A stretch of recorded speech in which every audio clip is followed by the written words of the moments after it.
कभी सोचा है कि 2008 के बाद दुनिया की अर्थव्यवस्था मतलब एकदम से कैसे हिल सी गई थी? हाँ, वो एक ऐसा दौर था जिसने न सिर्फ अमेरिका बल्कि यूरोप को भी बुरी तरह झकझोर दिया था। बिल्कुल।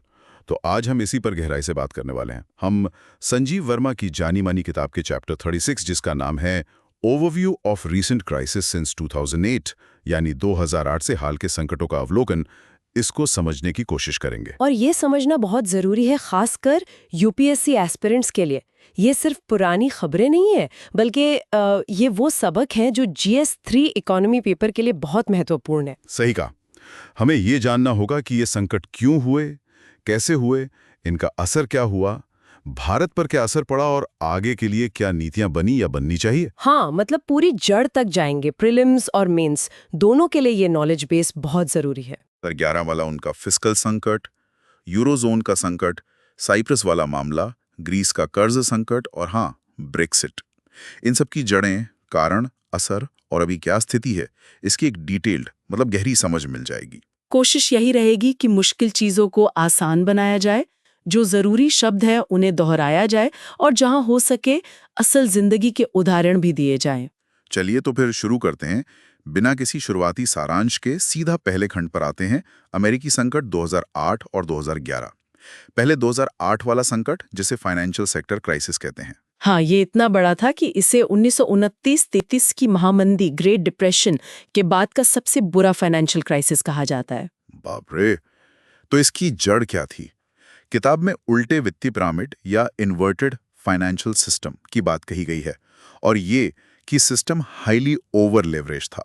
इसका मतलब क्या हुआ? थोड़ा आसान शब्दों में। देखिए, ओवर लीवरेज का सीधा मतलब है कि अपनी पूंजी के मुकाबले बहुत ज्यादा उधार ले लेना, और उल्टा पिरामिड मतलब जो बेस था, जो असली संपत्ति थी वो कम थी और उसके ऊपर उधार और उससे बने प्रोडक्ट्स का पहाड़ खड़ा कर दिया गया था।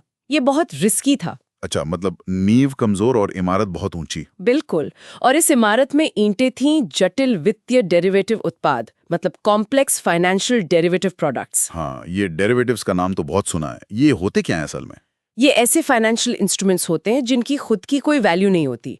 उनकी वैल्यू किसी दूसरी अंडरलाइंग फाइनेंशियल एसेट जैसे कि होम लोन या बॉन्ड से डिराइव होती है, मतलब उससे निकलती है। दिक्कत ये थी कि ये प्रोडक्ट्स इतने ज्यादा कॉम्प्लेक्स बना दिए गए थे, मतलब परतों के अंदर परतें, कि उनमें कितना रिस्क छुपा है ये समझना लगभग नामुमकिन हो गया था। वो जो आपने शुरू में कहा था, प्याज की परतें लेकिन हर परत में बम। हाँ। हाँ, कुछ वैसा ही समझ लीजिए। और सबसे बड़ी गड़बड़ ये थी कि इनमें से ज्यादातर ट्रेडिंग ओवर द काउंटर हो रहे थे। ओवर द काउंटर मतलब स्टॉक एक्सचेंजों के बाहर, दो पार्टियों के बीच सीधे। इससे क्या हुआ कि ये ट्रेडिंग अनरेगुलेटेड रही, मतलब इस पर कोई सरकारी निगरानी, कोई सुपरविजन नहीं था। तो कौन क्या खरीद रहा है, बेच रहा है, कितना रिस्क ले रहा है, किसी को ठीक से पता ही नहीं था। ओह, तो ये तो बहुत खतरनाक कॉम्बिनेशन हो गया। कॉम्प्लेक्स प्रोडक्ट्स और कोई रेगुलेशन नहीं। बिल्कुल। और ये सब हो क्यों रहा था? क्योंकि अमेरिकी इकोनॉमी तब कंजम्पशन लेड ग्रोथ पर चल रहे थे, मतलब लोग खूब खर्च कर रहे थे और इसका एक बड़ा जरिया था हाउसिंग लोन। हाँ, सुना था कि तब घर के लिए लोन लेना बहुत आसान हो गया था। मॉर्गेज बैक लोन्स आसानी से मिल रहे थे। बहुत ज्यादा आसान, यहाँ तक कि जिनकी चुकाने की हैसियत नहीं थी, जिन्हें सब प्राइम बोरोअर्स कहा गया, उन्हें भी लोन दिए गए। और फिर इन लोन्स का क्या किया गया? क्या किया गया? इनकी स्लाइसिंग एंड डाइसिंग की गई, मतलब इन लोन्स को छोटे छोटे हिस्सों में काटा गया, फिर उन्हें दूसरे लोन्स के साथ मिलाया गया और फिर उनके ऊपर नए और भी ज्यादा कॉम्प्लेक्स डेरिवेटिव प्रोडक्ट्स बना दिए गए। अच्छा, मतलब एक लोन को कई टुकड़ों में बांटकर अलग अलग पैकेज में डालकर दुनिया भर में बेच दिया। एग्जैक्टली। और क्योंकि हाउसिंग मार्केट तब चढ़ रहा था, तो सबको लगा कि ये तो सोने का अंडा देने वाली मुर्गी है। रिस्क किसी को दिखाई नहीं। Banks, investment banks, pension funds, insurance कंपनियां, हेज फंड, सब इसमें कूद पड़े। सब एक दूसरे से बुरी तरह जुड़े हुए थे, इंटरमिश थे। और जब हाउसिंग मार्केट गिरा, तो पूरा ताश का महल ढह गया। जिन लोन्स पर ये डेरिवेटिव्स टिके थे वो डूबने लगे। और क्योंकि सब कुछ इतना कॉम्प्लेक्स और इंटरकनेक्टेड था, किसी को समझ नहीं आया कि किसके पास कितना रिस्की एसेट है। भरोसे का संकट पैदा हो गया, बैंकों ने एक दूसरे को उधार देना बंद कर दिया और पूरा फाइनेंशियल सिस्टम जम सा गया। इसी को सब प्राइम क्राइसिस कहते हैं। हाँ, इसी को सब प्राइम क्राइसिस या फिर ग्लोबल मेल्टडाउन भी कहा जाता है। सब प्राइम क्राइसिस, ग्लोबल मेल्टडाउन, ये नाम याद रखने जरूरी हैं। ठीक है, तो ये तो हुई 2008 की कहानी, एक फाइनेंशियल क्राइसिस। लेकिन फिर 2011 में अमेरिका में एक और संकट आया, ये अलग था। हाँ, ये 2011 वाला संकट बेसिकली एक फिस्कल क्राइसिस था, राजकोषीय संकट, मतलब सरकार के खजाने से जुड़ा संकट। अच्छा, ये क्यों हुआ? इसकी जड़ें पिछले दशक के रेकलेस फिस्कल स्पेंडिंग यानी बेतहाशा सरकारी खर्च में थीं। अमेरिका में सोशल सिक्योरिटी मतलब सामाजिक सुरक्षा योजनाओं पर खर्च का दबाव बढ़ता जा रहा था। और फिर 2008 वाले संकट ने हालात और बिगाड़ दिए। मंदी आई, बेरोजगारी बढ़ी। अमेरिकी इतिहास में बेरोजगारी दर सबसे ऊंचे स्तरों में से एक पर पहुंच गई थी। इससे सरकार पर खर्च का दबाव और बढ़ गया। यानी एक तरफ मंदी से लड़ने के लिए खर्च बढ़ाना पड़ रहा था, दूसरी तरफ सोशल सिक्योरिटी का बोझ। हाँ, और साथ ही सरकार को इकॉनमी में पैसा डालने के लिए मॉनेटरी ईजिंग भी करनी पड़ रही थी। लेकिन मजे की बात यह थी कि इस बढ़ते खर्च के बोझ के बावजूद टैक्स पॉलिसी की समीक्षा नहीं की गई। टैक्स दरें लगभग वैसे ही रहीं। अरे हाँ। बल्कि किताब में लिखा है कि 2008 संकट के बाद तो टैक्स दरें कम कर दी गई थी ताकि लोग ज्यादा खर्च करें और ग्रोथ वापस आए। ये तो विरोधाभास हुआ। बिल्कुल विरोधाभास। खर्च बढ़ रहा है, आमदनी नहीं बढ़ रही बल्कि कम हो रही है। नतीजा क्या होगा? घाटा बढ़ेगा। और घाटा बेतहाशा बढ़ा। 1.5 दशक से भी कम समय में अमेरिका का घाटा जीडीपी अनुपात यानी deficit to GDP ratio double digits में पहुंच गया। ये बहुत चिंताजनक बात थी। तो संकट असल में फूटा कब? संकट तब सामने आया जब अमेरिकी सरकार अपनी ओवरऑल डेट सीलिंग यानी कर्ज लेने की ऊपरी सीमा से टकरा गई। ये सीमा तब थी 16.4 ट्रिलियन अमेरिकी dollar. 16.4 trillion dollar. 16.4 trillion dollars. बाप रे! इसका मतलब क्या हुआ?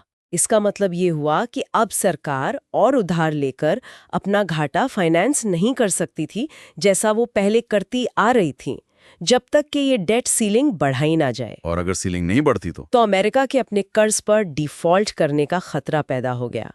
मतलब जो बॉन्ड्स मैच्योर हो रहे थे, जिनका पेमेंट करना था, सरकार उनके लिए नया उधार नहीं ले पाती। ये अमेरिका के इतिहास में एक अभूतपूर्व स्थिति होती। ओह, ये तो बहुत गंभीर बात थी। इसका असर क्या हुआ? असर तुरंत हुआ। इसी डिफॉल्ट के डर से 2010 के दौरान rating agency Standard and Poor's ने पहली बार अमेरिका की क्रेडिट रेटिंग को डाउनग्रेड कर दिया। ये भी एक बहुत बड़ी घटना थी क्योंकि अमेरिकी ट्रेजरी बॉन्ड्स को दुनिया में सबसे सुरक्षित माना जाता था। तो फिर सरकार ने क्या किया? मामले की गंभीरता को देखते हुए अमेरिकी सेनेट ने एक प्रस्ताव पास करके डेट सीलिंग को सस्पेंड करने मतलब कुछ समय के लिए हटाने पर सहमति जताई। लेकिन इसकी एक कीमत थी। क्या कीमत? शर्त ये थी कि सरकारी खर्च में भारी कटौती करनी होगी, मतलब स्ट्रिक्ट ऑस्टेरिटी मेजर्स लागू करने होंगे और दिसंबर 2012 से टैक्स रियायतें वापस लेनी होंगी। अच्छा, तो खर्च कम करो, टैक्स बढ़ाओ। लेकिन क्या ये आसान था? बिल्कुल नहीं। इकॉनमी पहले ही नाजुक थी, बेरोजगारी ज्यादा थी। ऐसे में अचानक सरकारी खर्च घटाना और टैक्स बढ़ाना ये इकॉनमी को वापस मंदी में धकेल सकता था। इसी खतरनाक स्थिति को फिस्कल क्लिफ का नाम दिया गया। फिस्कल क्लिफ, ये टर्म भी इंपॉर्टेंट है। हाँ, फिस्कल क्लिफ। हाँ, मतलब अर्थव्यवस्था एक ऐसी कगार पर खड़ी थी जहां से वो नीचे गिर सकती थी।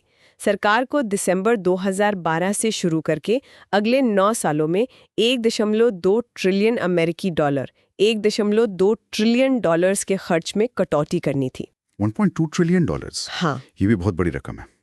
तो क्या यह संकट हल हो गया? नहीं, हल नहीं हुआ। इसे बस आगे के लिए टाल दिया गया। वो फिस्कल क्लिफ का खतरा अभी भी बना हुआ है और भविष्य में फिर से सिर उठा सकता है। लेकिन कुछ अच्छी खबर भी थी। हाँ, एक सिल्वर लाइनिंग ये थी कि अमेरिकी अर्थव्यवस्था धीरे धीरे पटरी पर आने लगी थी। इतनी कि फेडरल रिजर्व, जो अमेरिका का सेंट्रल बैंक है, उसने क्वांटिटेटिव ईजिंग को वापस लेने पर विचार करना शुरू कर दिया।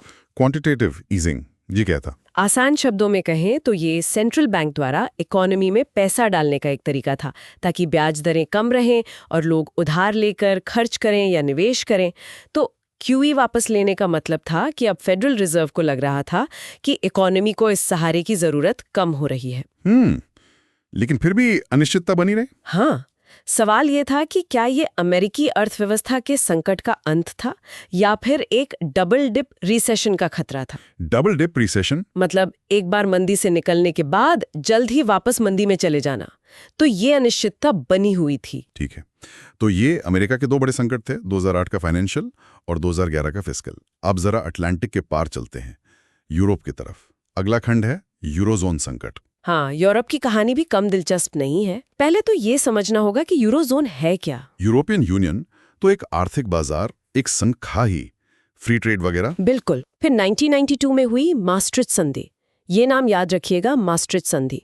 इसी संधि ने एक मॉनेटरी यूनियन यानी मौद्रिक संघ, एक सेंट्रल बैंक और एक सिंगल करेंसी की नींव रखी। और इसी से 2002 में यूरो का जन्म हुआ, एक कॉमन करेंसी के तौर पर। सही, लेकिन यहाँ एक पेंच था। यूरोपियन यूनियन के तब के सभी सदस्यों ने यूरो को नहीं अपनाया। 27 EU सदस्यों में से सिर्फ 17 ने ही यूरो को अपनी कॉमन करेंसी के रूप में स्वीकार किया और यूरोजोन का हिस्सा बने। सिर्फ 17 सदस्य। अच्छा, सिर्फ 17? बाकी क्यों नहीं? कुछ बड़े देश जैसे यूके, स्वीडन, स्विट्जरलैंड, इन्होंने यूरो को स्वीकार तो किया, लेकिन अपनी पुरानी करेंसी भी रखी और यूरोजोन का हिस्सा नहीं बने, भले ही वो EU के सदस्य थे। और कुछ और छोटे देश भी हैं जिनकी करेंसी यूरो है, लेकिन वो यूरोजोन के सदस्य नहीं है। तो कुल मिलाकर लगभग 23 देशों में यूरो चलता है, पर यूरोजोन में 17 ही है। ये स्ट्रक्चर थोड़ा कॉम्प्लिकेटेड लगता है। तो संकट की जड़ें कहाँ थी? संकट की जड़ें यूरोजोन के स्ट्रक्चर में ही थीं। मतलब इसकी बनावट में ही कुछ बुनियादी समस्याएं थीं। क्या समस्याएं थी? सबसे बड़ी समस्या थी असमान अर्थव्यवस्थाओं का संघ। मतलब इसमें शामिल देशों के आकार, उनकी आर्थिक गतिविधियों, उनके संसाधनों, टेक्नोलॉजी, विकास और आय के स्तर में बहुत ज्यादा अंतर था। जैसे? एक तरफ जर्मनी, फ्रांस, इटली जैसी बड़ी और मजबूत अर्थव्यवस्थाएं थीं। दूसरी तरफ ग्रीस, पुर्तगाल, स्पेन जैसी छोटी और कमजोर अर्थव्यवस्थाएं थीं, जिन्हें पेरिफेरल इकोनॉमीज यानी परिधीय अर्थव्यवस्थाएं कहा गया। अच्छा। और सोचिए, यूरो आने से पहले जर्मनी के पास डॉइशमार्क, फ्रांस के पास फ्रैंक, इटली के पास लीरा जैसी मजबूत मुद्राएं थी। हाँ तो? जबकि ग्रीस के पास ड्रैक्मा, पुर्तगाल के पास एस्कुडो, स्पेन के पास पेसेटा जैसी कमजोर मुद्राएं थी। तो ये जो मॉनेटरी यूनियन बना, ये अर्थव्यवस्थाओं की समान मौद्रिक ताकत पर आधारित नहीं था। ये एक तरह की विडंबना थी कि इतनी अलग अलग ताकतों को एक ही करेंसी में बांध दिया गया। इसका नतीजा क्या हुआ? नतीजा हुआ करंट अकाउंट इम्बैलेंस, मतलब व्यापार असंतुलन। बड़ी अर्थव्यवस्थाएं, खासकर जर्मनी, उनका करंट अकाउंट सरप्लस में रहता था, मतलब वो निर्यात ज्यादा करते थे। जबकि दूसरी अर्थव्यवस्थाएं, खासकर पेरिफेरल वाली, उनका घाटा रहता था, डेफिसिट। और ये घाटा मुख्य रूप से जर्मनी के साथ व्यापार में होता था। लेकिन क्या कोई नियम कानून नहीं थे इसे कंट्रोल करने के लिए? एक समझौता था जिसे ग्रोथ विद स्टेबिलिटी पैक्ट कहा गया, लेकिन ये एक फिस्कल यूनियन यानी एक राजकोषीय संघ कम और एक समझ ज्यादा। इसमें कुछ नियम थे। क्या नियम थे? नियम ये थे कि किसी भी सदस्य देश का कुल सरकारी कर्ज उसकी जीडीपी के 60% से ज्यादा नहीं होना चाहिए और सालाना बजट घाटा जीडीपी के 3% से ज्यादा नहीं होना चाहिए। 60% और 3% ये लिमिट्स थीं। 60% डेट टू जीडीपी और 3% डेफिसिट टू जीडीपी। पर क्या इनका पालन हुआ? नहीं, यही तो सबसे बड़ी प्रॉब्लम थी। सदस्य देशों ने, खास तौर पर PIGS इकोनॉमीज ने, इन नियमों का शायद ही कभी पालन किया। PIGS ये क्या है? ये एक एक्रोनिम है जो उस समय इन देशों के लिए इस्तेमाल होता था। Portugal P, Ireland I, Greece G और स्पेन S। PIGS इन देशों में फिस्कल एक्सेस, मतलब जरूरत से ज्यादा सरकारी खर्च और नियम तोड़कर उधार लेना बहुत ज्यादा हुआ। तो मतलब इन देशों ने खूब कर्ज ले लिया? हाँ, बड़े पैमाने पर उधार लिया, और जब वैश्विक मंदी आई और इनकी अर्थव्यवस्थाएं लड़खड़ाईं तो ये कर्ज चुकाना इनके लिए मुश्किल हो गया। तो ये किस तरह का संकट था? ये मूल रूप से एक सॉवरेन डेट क्राइसिस था। सॉवरेन डेट मतलब सरकार का कर्ज, खासकर देश के बाहर से लिया गया कर्ज। जब सरकारें अपना ये कर्ज चुकाने में नाकाम होने लगी तो ये संकट गहरा गया। इसी कड़ी में अगला छोटा सा सेक्शन है साइप्रस संकट का। ये क्या था? साइप्रस का संकट थोड़ा अलग था। ये मुख्य रूप से एक बैंकिंग सेक्टर क्राइसिस था। Banking sector crisis? हाँ, साइप्रस एक छोटा सा द्वीप देश है, लेकिन उसका बैंकिंग सेक्टर उसकी जीडीपी के मुकाबले कई गुना ज्यादा बड़ा हो गया था। मतलब बैंकों का कुल कारोबार देश की पूरी अर्थव्यवस्था से कहीं ज्यादा था। अरे, ऐसा क्यों? क्योंकि साइप्रस एक तरह का ऑफशोर फाइनेंशियल सेंटर बन गया था, जहां बाहर से बहुत पैसा आ रहा था। लेकिन दिक्कत ये थी कि ये सेक्टर ज्यादातर अनरेगुलेटेड था। फिर से वही कहानी, अनरेगुलेटेड। और क्या प्रॉब्लम थी? एक बड़ी प्रॉब्लम ये थी कि साइप्रस के बैंकों ने ग्रीक बॉन्ड्स में बहुत ज्यादा निवेश किया हुआ था। उनका ग्रीक बॉन्ड्स में हाई एक्सपोजर था। ओह, तो जब ग्रीस का संकट गहराया तो साइप्रस के बैंकों की हालत खराब हो गई। उनका दूसरा सबसे बड़ा बैंक लगभग डूबने की कगार पर पहुंच गया। तो फिर क्या हुआ? फिर यूरोपियन सेंट्रल बैंक और दूसरे यूरोजोन देशों को इसे बचाने के लिए आगे आना पड़ा। एक बेल आउट पैकेज देना पड़ा। बेल आउट मतलब आर्थिक मदद देना ताकि वो डूबने से बच जाए। हाँ, बिल्कुल। बैंक को या देश को दिवालिया होने से बचाने के लिए जो आर्थिक मदद दी जाती है उसे बेल आउट कहते हैं। ठीक है, अब आते हैं उस देश पर जिसका नाम बार बार आ रहा है, ग्रीस। खंड 36.4 है, ग्रीस ऋण संकट। ये तो बहुत बड़ा मामला था। हाँ, ग्रीस का संकट यूरोजोन संकट का केंद्र बिंदु बन गया था। यहाँ प्रॉब्लम थी सॉवरेन डेट की, मतलब ग्रीक सरकार पर खतरनाक हद तक कर्ज चढ़ गया था। कितना खतरनाक? इतना कि ग्रीस के अपने कर्ज पर डिफॉल्ट करने का वास्तविक खतरा पैदा हो गया था। और अगर ग्रीस डिफॉल्ट करता तो इसका असर पूरे यूरोपियन यूनियन ईयू पर पड़ता, शायद यूरोजोन टूट भी सकता था। बाप रे! तो ईयू के नेता क्या कर रहे थे? 2008 के बाद से ही ईयू के नेता इस समस्या का हल निकालने के लिए जूझ रहे थे, लेकिन उनमें सहमति नहीं बन पा रही थी। और इस सब का ग्रीस पर क्या असर पड़ रहा था? असर बहुत बुरा था। जो लेनदार थे, मतलब जिन्होंने ग्रीस को कर्ज दिया था, मुख्य रूप से ईयू और आईएमएफ, उन्होंने कर्ज के बदले में ग्रीस पर कठोर शर्तें लगाईं। सरकारी खर्च में भारी कटौती, स्पेंडिंग कट्स और टैक्स में बढ़ोतरी, टैक्स इंक्रीजेस। इन्हीं को ऑस्टेरिटी मेजर्स कहते हैं। हाँ, ऑस्टेरिटी मेजर्स। इन उपायों के कारण ग्रीक अर्थव्यवस्था लगभग 25% से कुड़ गई। सोचिए, 1/4 इकोनॉमी खत्म हो गई। 25%? ये तो भयानक है। और कर्ज कम होने की बजाय और बढ़ गया। ग्रीस का डेट टू जीडीपी रेशो 179% तक पहुंच गया। 179%। 179%? मतलब देश की कुल सालाना आमदनी से लगभग दुगना कर्ज। ये चुकाएंगे कैसे? यही तो सवाल था। असहमति का मुख्य बिंदु यही था कि नुकसान कौन झेलेगा। ग्रीस चाहता था कि ईयू उसका कुछ कर्ज माफ कर दे, लेकिन जर्मनी जैसे देश इसके लिए तैयार नहीं थे। कर्ज था कितना वैसे? फरवरी 2015 तक के आंकड़ों के हिसाब से अलग अलग यूरोपियन अथॉरिटीज और प्राइवेट इन्वेस्टर्स ने मिलकर ग्रीस को करीब 294.7 बिलियन यूरो का कर्ज दिया था। 294.7 बिलियन यूरो? और चुकाया कितना था? ग्रीस ने तब तक सिर्फ 41.6 बिलियन यूरो ही चुकाए थे। 41.6 बिलियन यूरो। ओह, तो फासला बहुत बड़ा था। बहुत बड़ा। और इस संकट का असर सिर्फ ग्रीस तक सीमित नहीं रहा। इसने पूरे यूरोजोन डेट क्राइसिस को हवा दी और एक ग्लोबल फाइनेंशियल क्राइसिस का डर पैदा कर दिया।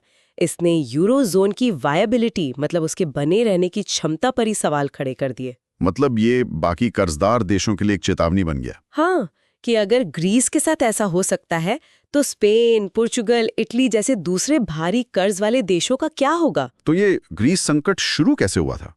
क्या कोई खास घटना थी? हाँ, एक तरह से 2009 में ग्रीस की नई सरकार ने ऐलान किया कि देश का बजट घाटा उसकी जीडीपी का 12.9% होगा। 12.9%। जबकि ईयू की लिमिट तो 3% थी। एग्जैक्टली।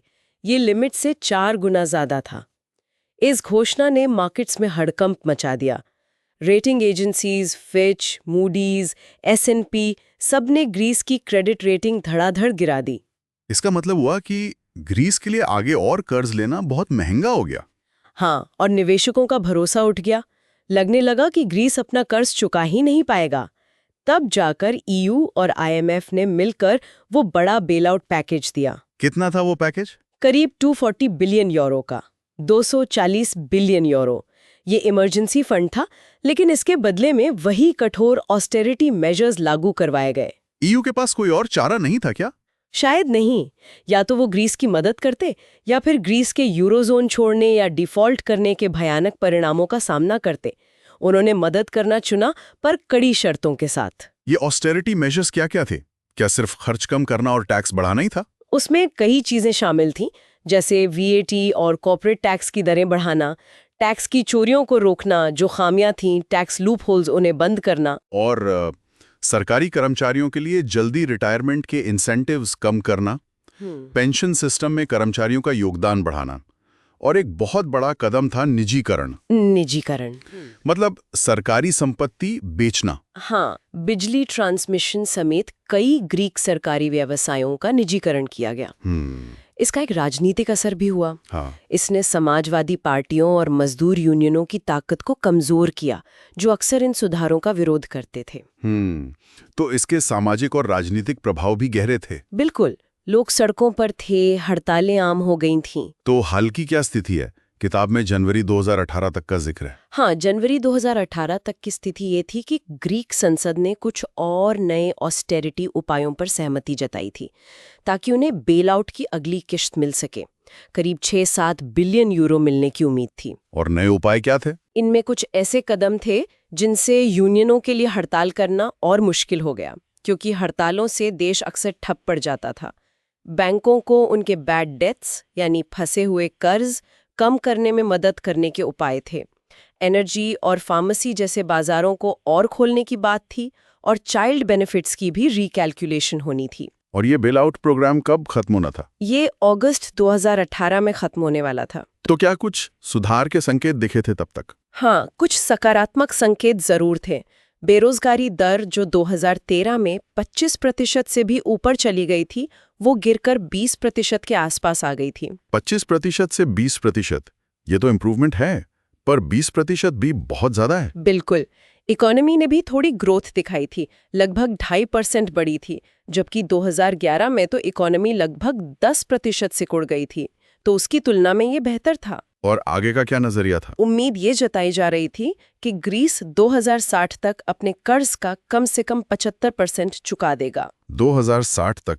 मतलब अभी बहुत लंबा रास्ता तय करना है। हाँ, और तब तक जो यूरोपियन लेनदार हैं वो इस बात पर नजर रखेंगे कि ग्रीस ऑस्टेरिटी उपायों का पालन कर रहा है या नहीं। तो एक तरह से ग्रीस की आर्थिक संप्रभुता अभी भी पूरी तरह बहाल नहीं हुई थी। ये देखना होगा कि क्या ये वाकई संभव हो पाएगा। चलिए अब आखिरी संकट पर आते हैं इस चैप्टर के। खंड 36.5 ब्रेक्सिट। हाँ, ब्रेक्सिट ये शब्द बना है ब्रिटिश एग्जिट से, मतलब यूके का यूरोपियन यूनियन से बाहर निकलने का फैसला। ब्रेक्सिट ये भी एक बड़ा शॉक था दुनिया के लिए, है ना? बिल्कुल। इसने सारी अपेक्षाओं को धत्ता बता दिया था और ग्लोबल मार्केट्स को हिला कर रख दिया था। जब जून 2016 में रेफरेंडम का नतीजा आया तो ब्रिटिश पाउंड की कीमत डॉलर के मुकाबले पिछले 30 सालों के सबसे निचले स्तर पर गिर गई थी। 30 साल के निचले स्तर पर? ये तो बहुत बड़ी गिरावट थी। हाँ, और इसका असर सिर्फ यूके या यूरोप तक सीमित नहीं रहा, इसकी लहरें पूरी दुनिया में महसूस की गईं। किताब में ब्रेक्सिट के कारणों या उसके डिटेल्ड परिणामों के बारे में ज्यादा नहीं दिया है ना? नहीं, इस सोर्स में बस इसके होने और उसके शुरुआती इम्पैक्ट का जिक्र है। इसके पीछे के कारण जैसे इमिग्रेशन, सॉवरेनिटी और ईयू रेगुलेशन से नाराजगी और इसके लॉन्ग टर्म परिणाम क्या होंगे, वो एक अलग बहुत बड़ी चर्चा का विषय है। ठीक है, तो हम भी अपनी चर्चा को सोर्स तक ही सीमित रखेंगे। तो ये थे वो बड़े संकट जिनकी चर्चा इस चैप्टर में की गई है। एक बार जल्दी से मुख्य बातों को दोहरा लें, एक तरह का ऑडियो बुलेट सारांश। हाँ, जरूर। पहला, 2008 का अमेरिकी संकट। ये एक फाइनेंशियल सेक्टर क्राइसिस था। कारण कॉम्प्लेक्स अनरेगुलेटेड डेरिवेटिव्स और बहुत ज्यादा ओवर लीवरेज सिस्टम, जिसे उल्टा वित्तीय पिरामिड कहा गया। दूसरा, 2011 का अमेरिकी संकट। ये एक फिस्कल क्राइसिस था। कारण बेतहाशा सरकारी खर्च, सोशल सिक्योरिटी का दबाव, टैक्स ना बढ़ाना। नतीजा, डेट सीलिंग से टकराना, रेटिंग डाउनग्रेड और फिस्कल क्लिफ का खतरा। तीसरा, यूरोजोन संकट। ये एक सॉवरेन डेट क्राइसिस था। जड़ें, असमान अर्थव्यवस्थाओं का यूनियन, कमजोर fiscal discipline, growth and stability pact का उल्लंघन और खासकर पिग्स देशों में भारी सरकारी कर्ज। चौथा, साइप्रस संकट। ये एक बैंकिंग सेक्टर क्राइसिस था। कारण जीडीपी के मुकाबले बहुत बड़ा अनरेगुलेटेड बैंकिंग सेक्टर और ग्रीक बॉन्ड्स में हाई रिस्क। पांचवां, ग्रीस ऋण संकट। ये एक गंभीर सॉवरेन डेट क्राइसिस था। कारण अत्यधिक सरकारी कर्ज। इसने यूरोजोन की वायबिलिटी पर सवाल उठाया। हल के लिए कठोर ऑस्टेरिटी मेजर्स लगे, जिनका ग्रीक इकोनॉमी और समाज पर बहुत बुरा असर पड़ा। और छठा, ब्रेक्जिट, यूके का ईयू से बाहर निकलना। इसने ग्लोबल मार्केट्स को चौंकाया और ब्रिटिश पाउंड में भारी गिरावट आई। तो ये थे 2008 के बाद के कुछ सबसे बड़े आर्थिक भूचाल। इनको सिर्फ एक बार सुनना शायद काफी ना हो। बिल्कुल। इन संकटों की जटिलताओं को, इनके आपसी कनेक्शंस को पूरी तरह समझने के लिए इस विश्लेषण को दोबारा सुनना फायदेमंद हो सकता है। नोट्स बनाना, सोचना कि ये संकट कैसे एक दूसरे से जुड़े हैं, ये जरूरी है। हाँ, और ये ज्ञान सिर्फ यूपीएससी GS3 इकोनॉमी पेपर के लिए ही महत्वपूर्ण नहीं है, बल्कि ये हमें ग्लोबल इवेंट्स, इकोनॉमिक पॉलिसीज और दुनिया कैसे काम करती है, इसकी भी एक गहरी समझ देता है। मतलब एक जागरूक नागरिक बनने में मदद करता है। सही कहा। तो जाते जाते श्रोताओं के लिए एक सोचने वाला सवाल छोड़ जाते हैं। इन सभी संकटों को देखते हुए क्या लगता है, क्या वैश्विक वित्तीय प्रणाली 2008 के बाद वाकई ज्यादा सुरक्षित हुई है, या हम बस अगले बड़े संकट के लिए अलग तरह का सामान इकट्ठा कर रहे हैं? क्या जो स्ट्रक्चरल समस्याएं थीं वो वाकई हल हुई हैं? ये एक बड़ा सवाल है जिस पर विचार करना चाहिए। खैर, अगर आपको ये गहरी चर्चा, ये विस्तृत विश्लेषण पसंद आया तो कृपया इस वीडियो को लाइक करें, अपने साथी उम्मीदवारों के साथ शेयर जरूर करें और नीचे कमेंट्स में अपने विचार बताएं कि आपको कौन सा संकट सबसे ज्यादा पेचीदा लगा या आपके मन में क्या सवाल उठे। और हाँ, सबसे जरूरी बात, डिटेल्ड यूपीएससी सामग्री के लिए सुन लो यूपीएससी यूट्यूब चैनल को सब्सक्राइब करना ना भूलें। अगली बार तक पढ़ते रहिए, सीखते रहिए। बिल्कुल, धन्यवाद।